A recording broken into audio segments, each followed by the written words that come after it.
You ever work a job where the building itself feels alive? Not in a good way either. More like it's watching you, waiting for you to slip up. That's how the Delta Freight warehouse felt the very first night I stepped inside, out on the edge of Monroe, Louisiana, where the city fades into swamp and the air never quite dries out. I was 29, broke and desperate. My old job at the tire shop had dried up, and I'd been sleeping on my cousin's couch for weeks. When he told me about the warehouse, steady pay, night shifts, no customers, I figured I'd take what I could get. I didn't know then that some jobs come with rules for a reason. Earl was the night supervisor. He looked like he'd been carved out of driftwood, skin like old leather, hair gone silver, eyes that never seemed to blink. He met me at the door my first shift, handed me a badge and a laminated card. "Keep this on you," he said, voice flat as a pond at midnight. "And don't break the rules, not even once." I looked down at the card. 5 rules, printed in faded ink. Never go upstairs alone. Don't answer the phone after 2 a.m. If you hear whistling, ignore it. If the lights flicker 3 times, lock yourself in the break room. Don't talk to anyone who isn't wearing a name badge. I chuckled, thinking it was some kind of hazing. Earl didn't so much as crack a smile. "You'll understand," he said, and walked away, leaving me with the badge cold in my palm. The warehouse was a beast. Red brick, tin roof, rows of shelves stacked so high you couldn't see the ceiling. The air was thick with the smell of wet cardboard, spilled diesel, and something else I couldn't name. There was a second floor, just a catwalk and a couple of locked offices, but it always felt colder up there, like the air hadn't moved in years. The swamp pressed in from all sides, and when the wind blew, the whole building groaned like it was remembering something it wanted to forget. Mike was the only other night guy. Big, soft-spoken, always chewing on sunflower seeds. He showed me the rounds, pointed out the break room, the loading dock, the supervisor's office. "Keep your radio close," he said. "If you hear anything weird, call me. Don't go looking for it." That first night, I was in aisle 7, counting boxes, when I heard footsteps above me. Slow, steady, like someone pacing the catwalk. I called up, "Anyone up there?" But all I got back was my own echo. Mike came around the corner, saw me looking up. "Don't go up there alone," he said, voice low. "That's rule number 1. I laughed, but Mike didn't. The hours crawled by. The warehouse got colder, the lights buzzing overhead, the swamp outside singing with frogs and cicadas. I kept thinking about those rules, wondering who'd come up with them and why. At 2:13 a.m., the phone on Earl's desk rang. I was right there, pen in hand, and I swear, the air turned cold as a grave. It rang and rang, each chime louder than the last. My hand hovered over the receiver, but I remembered the rule. I let it ring. When it finally stopped, I realized my shirt was stuck to my back with sweat. That's when the lights flickered. Once, twice, 3 times. My heart jumped into my throat.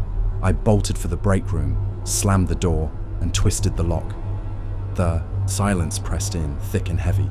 Then came footsteps, slow, dragging, like someone pulling a bad leg. I peeked through the little window and saw a man in coveralls, face lost in shadow. No badge. He just stood there, breathing heavy, until the lights steadied. Then, he was gone. I stayed in the break room a long time after that, listening to the hum of the vending machine and the distant drip of water somewhere in the walls. I tried to convince myself it was just a prank, some bored co-worker trying to scare the new guy, but it didn't feel like a prank. A week later, Mike decided the UA rules were a joke. He told me he was going upstairs to prove it. I was in the office when I heard him scream. A sound that didn't sound human, echoing down through the metal and concrete. I ran up, but the catwalk was empty. His flashlight lay on the floor, spinning a slow circle. They said he quit, but his truck was still in the lot, keys in the ignition. After that, the whistling started, always around 3 in the morning from the far end of the warehouse. Not a song, just a high, lonely note, like someone calling out for help. I ignored it, like the rules said. But one night, a new guy named Travis whistled back. The next morning, his locker was open, but he never came back for his stuff. Some nights, I'd see a woman in a blue dress by the loading dock. She looked faded, like a memory you can't quite recall. She'd ask if I'd seen her husband, her voice thin as a reed. I'd look for a badge, but there was never one. I told her I couldn't help, and she'd smile, sad and crooked, and drift into the shadows. After that, I'd find wet footprints by the dock, even on dry nights. There were other things too. Sometimes I'd find boxes stacked in strange patterns, circles and spirals, even though I knew I hadn't left them that way.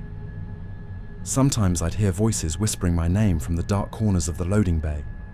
Once, I found a pile of sunflower seed shells in the break room, even though Mike was long gone. The worst night was my last. The air felt heavy, like the whole building was waiting. I was halfway through my rounds when the lights flickered. Once, twice, 3 times. I ran for the break room, but the door wouldn't budge. Footsteps behind me, slow and heavy. I turned and saw a figure at the end of the aisle, face hidden, hands reaching out. It called my name, voice hollow as a grave. "Come upstairs," it said. I ducked behind a stack of boxes, heart pounding so hard I thought it might stop. The air turned icy, and the smell of swamp water filled my lungs. I closed my eyes and prayed. When I opened them, the figure was gone, but the cold stayed with me. I waited for dawn, curled up behind those boxes, too scared to move. When the first grey light crept through the high windows, I stood up on shaky legs and walked out. Earl was waiting by the door, sipping coffee from a battered thermos. He didn't ask what happened. He just nodded, like he'd been expecting it. "Warehouse gets lonely at night," he said. "Best not to break the rules." I quit that morning. I never went back, not even to pick up my last check. Sometimes, when the wind's just right, I still hear the whistling. Sometimes I see a flash of blue by the loading dock and I wonder what would have happened if I'd gone upstairs alone. So, what about you? What's the strangest thing you've seen at work? Drop it in the comments.